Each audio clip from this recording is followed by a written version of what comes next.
Hey guys, my name's Alana and welcome back to my YouTube channel. If you're new here, make sure you click that red subscribe button and give this video a thumbs up if you enjoyed it. So I just want to apologize for my hair. I don't know what it's doing.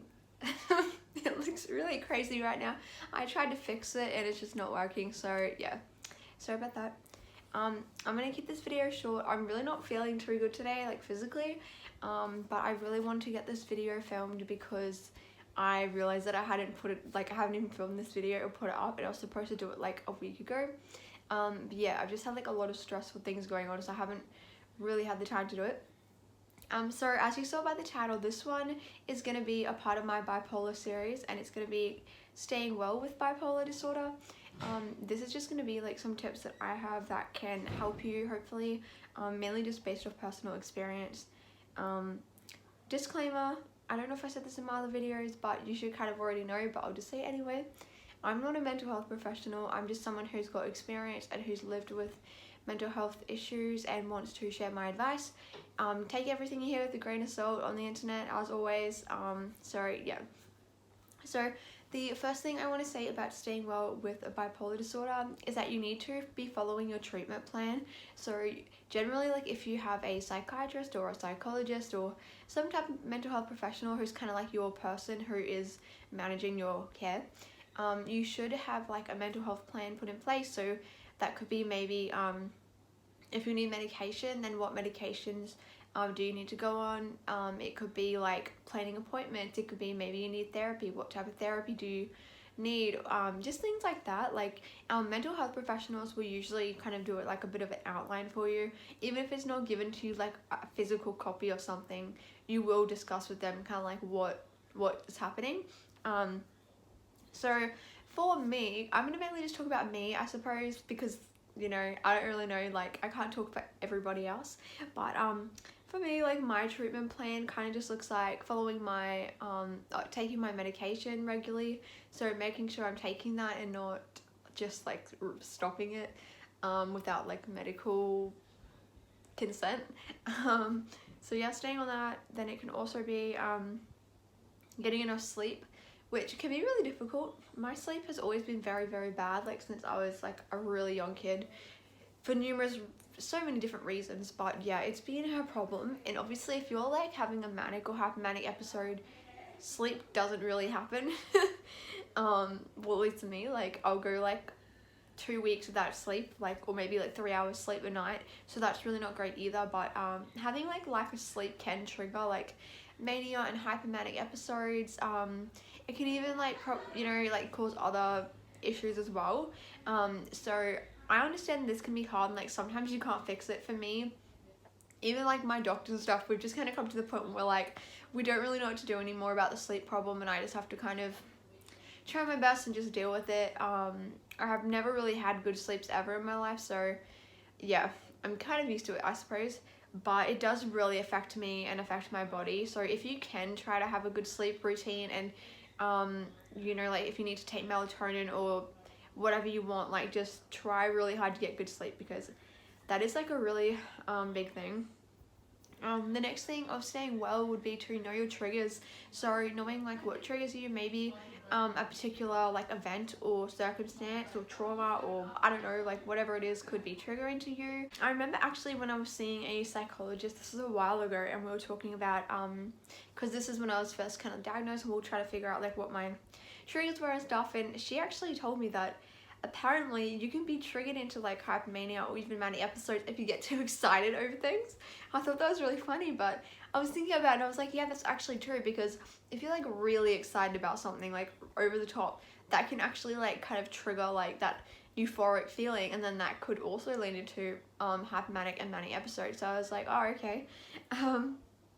So yeah, like other triggers can be things like drugs and alcohol. If you're consuming that can trigger stuff, and that really messes around with like episodes and obviously your sleep and all of that. So it's just really a recipe for disaster. So yeah, like try to stay away from those things. Easier said than done, but like I think that the whole thing about trying to stay well is you have to really like want to stay well, and it's like the whole thing of you wanting to get better. You know, it's like people can tell you you need to do this or you should be doing this or whatever, but like at the end of the day, it's your mental health, it's your own illness, and you have to come to the decision where you say, I really don't want to live like this. I don't want to live in this chaos.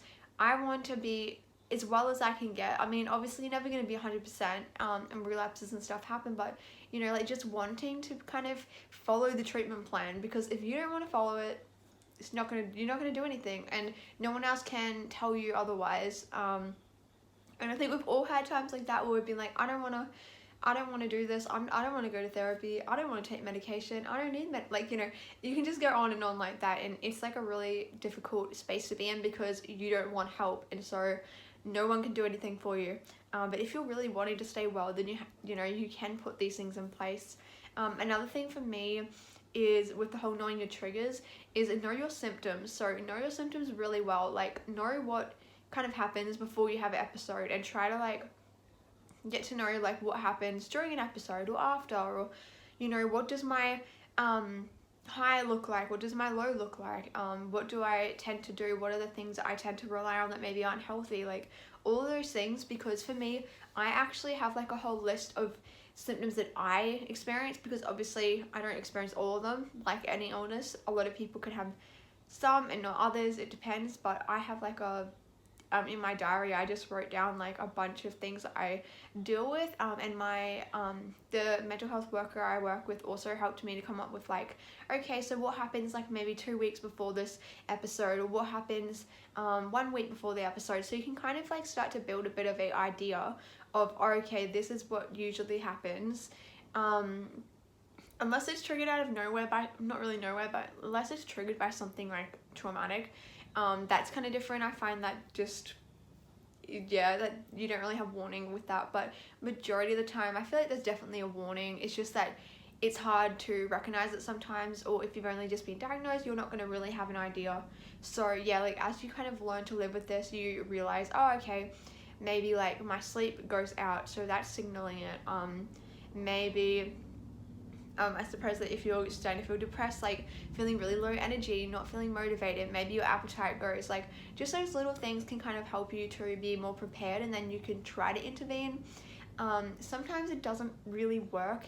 I have to, like, there have been times before where I have actually realized, by this point I've realized, especially with depression, I can tell because I've been struggling with that. You know, like I have more depression than like hypomania and stuff, but yeah, I was realizing, oh, okay, like I'm starting to like get a few symptoms here, and I really tried to like do things to like divert, like stop it from going into like actual depression, but it just, in that case, I don't know why it didn't work. I think there was stuff to do with my medication, like other things that were affecting it, but it didn't really work in that case. But I feel like majority of times it does. You just don't know, because there's just so many things that play into this, like symptoms, triggers, circumstances, like life circumstances are always a big one. But yeah, so the last thing that I also want to say is that you need to really try to have somebody in your life, even if it's like one person, have somebody who is not a medical person, like someone just in your life, like a friend or a family member, who can just kind of like check on you, keep an eye on you.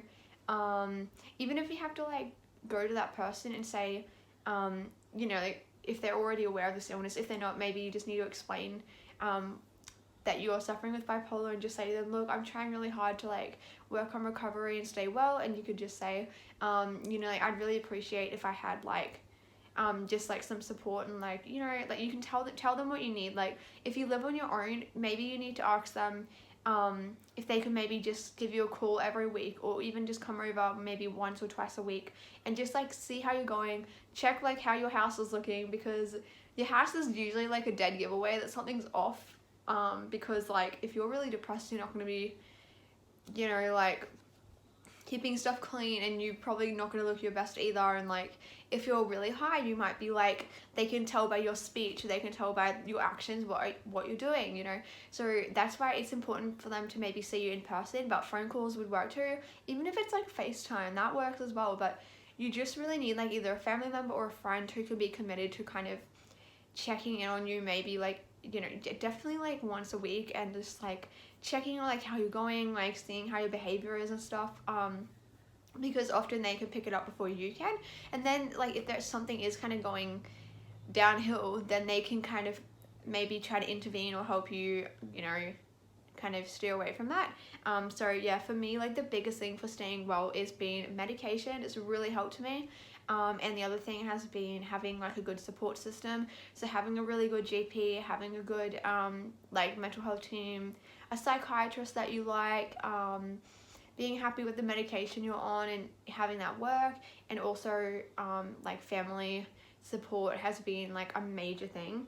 And a lot of these things I didn't have. Like I did not have any of these things until maybe like a year ago when I've like actually got diagnosed, because yeah, like beforehand I had never accessed mental health treatment, and I was kind of just living with this stuff, not really knowing what was wrong, and just being constantly very confused. And people around me also kind of felt like stuff was off, but they didn't really know what mental illness was, and they didn't really know how to like what to do about it.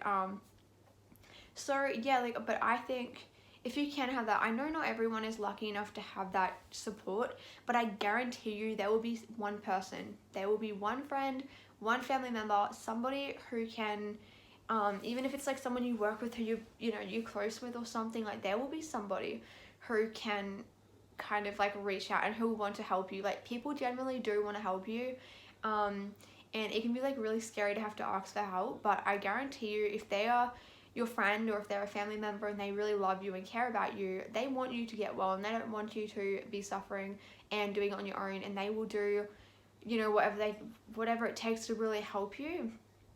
And yeah, like definitely I never take my support system for granted, because I'm really lucky. Like I have grandparents who are aware of not all of my situation but most of it, and they are very like accepting, and they really very like they're so great about it. You know, like I have a good family support. Like I can go and talk to my grandma if I'm not feeling too well, you know. Obviously I keep some things out of it because I don't want to like put too much on them, but yeah, so I like will go and talk to my grandma, or maybe I'll message a friend, or you know, like FaceTime with a friend if they don't live like where I live. And I have my parents that are also pretty good, and like my mum will regularly check in with me, and she's kind of like that person who will gauge like how my behavior is going, you know, making sure I'm taking medication, like that type of thing. And even though I am like 20, I feel like it doesn't matter like really how old you are.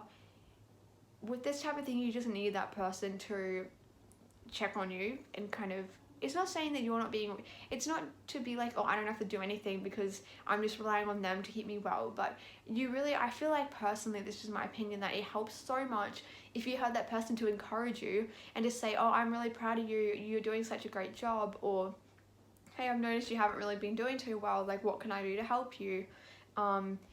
If you need to be taken to the doctors and you don't want to go, like they can convince you, or they can go with you. Like it's just that type of thing. But yeah, like this can kind of go with anything, any illness. I'm just talking about bipolar because obviously I have bipolar. But yeah, like I couldn't really like give too much advice with other things, but I feel like this is kind of like a broad thing of what you could use for any type of illness. So yeah, if you guys have any questions, leave it down below. I hope this was like enough information. Some other quick tips that you could use could be to just like have like a list of things you could do if you're feeling unwell, like I like coloring in or journaling, doing some painting or something. There's some other things, like if you're alone, if you like watching TV, like watch TV, listening to music, like that's the big one for me. So just try to find like some coping strategies that are healthy, I guess, that you can use. They don't always work. I mean, sometimes the feelings and the emotions and like what you're feeling is just so overwhelming, but like at least you can say that you tried and that you had a go, and that you'll get better at gauging like what works and what doesn't work. So yeah, my DMs are always open. I have all my social media down below. I'm not a medical professional, but I would definitely love to try to help you and give you any advice. So yeah, if you want to ask me any questions, I totally answer them. And yeah, I hope you guys are doing well with the whole quarantine thing. where I live, it's kind of starting to lift with the whole restrictions because there's nobody who has it here. So that's really great. But I know a lot of other people in other states and other countries are not really doing too well with it, and it's still really, the rate of virus is very high. So I'm really sorry if that's happening where you live, and I know it could be really stressful and really hard on your mental health. But yeah, I hope you guys have a good day or night or whenever you're watching this, and I'll be making one more video to finish off this series, so stay tuned for that.